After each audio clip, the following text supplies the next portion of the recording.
మత మార్పిడులపై సుప్రీంకోర్టు కీలక తీర్పిచ్చింది. క్రైస్తవ మతంలోకి మారిన వ్యక్తి ఎస్సీగా హక్కులు కోల్పోతాడని తెలిపింది. ఈ విషయంలో ఏపీ హైకోర్టు ఇచ్చిన తీర్పును సుప్రీంకోర్టు సమర్థించింది. క్రైస్తవ మతంలోకి మారిన వ్యక్తి ఎస్సీ హక్కులు పొందలేడని గతంలోనే తీర్పునిచ్చింది ఏపీ హైకోర్టు. దీంతో హైకోర్టు తీర్పును పిటిషనర్ సుప్రీంకోర్టులో సవాల్ చేశాడు. Justice Prashant Kumar Mishra, justice N V అంజారియాల ధర్మాసనం సంచలన తీర్పునిచ్చింది. గుంటూరు జిల్లా పిట్టలవానిపాలెంలో పాస్టర్గా పనిచేస్తున్న వ్యక్తిపై దాడి కేసులో అట్రాసిటీ కేసు నమోదైంది. ఆ బాధితుడు దశాబ్ద కాలంగా పాస్టర్గా ఉంటున్నారని, ఘటన జరిగిన సమయంలోనూ ప్రార్థనలు చేస్తున్నారని కోర్టు గుర్తించింది.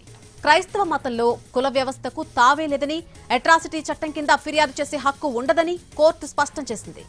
తహసీల్దార్ ఇచ్చిన కుల ధృవీకరణ పత్రం ఉన్నప్పటికీ మత మార్పిడి తర్వాత ఆ రక్షణ పొందేందుకు అర్హత ఉండదని సుప్రీంకోర్టు తెలిపింది. హిందూ, సిక్కు, బౌద్ధ మతాలు కాకుండా ఇతర మతాల్లోకి మారితే ఎస్సీ హోదా వర్తించదంది ధర్మాసనం.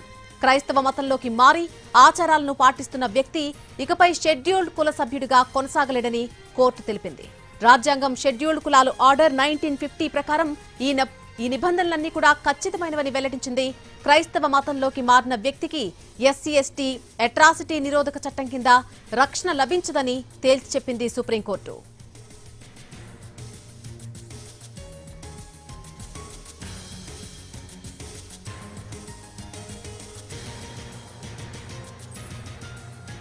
మత మార్పిడులపై సుప్రీంకోర్టు కీలక తీర్పునిచ్చింది. క్రైస్తవ మతంలోకి మారిన వ్యక్తి ఎస్సీగా హక్కులు కోల్పోతాడని కోర్టు తెలిపింది. ఈ విషయంలో ఏపీ హైకోర్టు ఇచ్చినటువంటి తీర్పును సుప్రీంకోర్టు సమర్థించింది. క్రైస్తవ మతంలోకి మారిన వ్యక్తి ఎస్సీ హక్కులు పొందలేడు అంటూ గతంలోని తీర్పునిచ్చింది ఏపీ హైకోర్టు. దీంతో హైకోర్టు తీర్పును పిటిషనర్ సుప్రీంకోర్టులో సవాల్ చేశాడు. Justice Prashant Kumar Mishra, justice N V అంజారియాల ధర్మాసనం సంచలన తీర్పునిచ్చింది. గుంటూరు జిల్లా పిట్టలవానిపాలెంలో పాస్టర్గా పనిచేస్తున్న వ్యక్తిపై దాడి కేసులో అట్రాసిటీ కేసు నమోదైంది.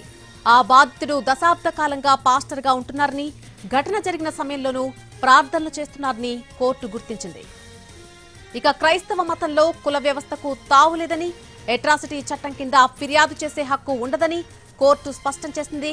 తహసీల్దార్ ఇచ్చిన కుల ధృవీకరణ పత్రం ఉన్నప్పటికీ మత మార్పిడి తర్వాత ఆ రక్షణ పొందేందుకు అర్హత ఉండదని సుప్రీంకోర్టు తెలిపింది. ఇక హిందూ, సిక్కు, బౌద్ధ మతాలు కాకుండా ఇతర మతాల్లోకి మారితే ఎస్సీ హోదా వర్తించదు అన్నటువంటి ధర్మాసనం కీలకమైనటువంటి వ్యాఖ్యలు చేస్తుంది. క్రైస్తవ మతంలోకి మారి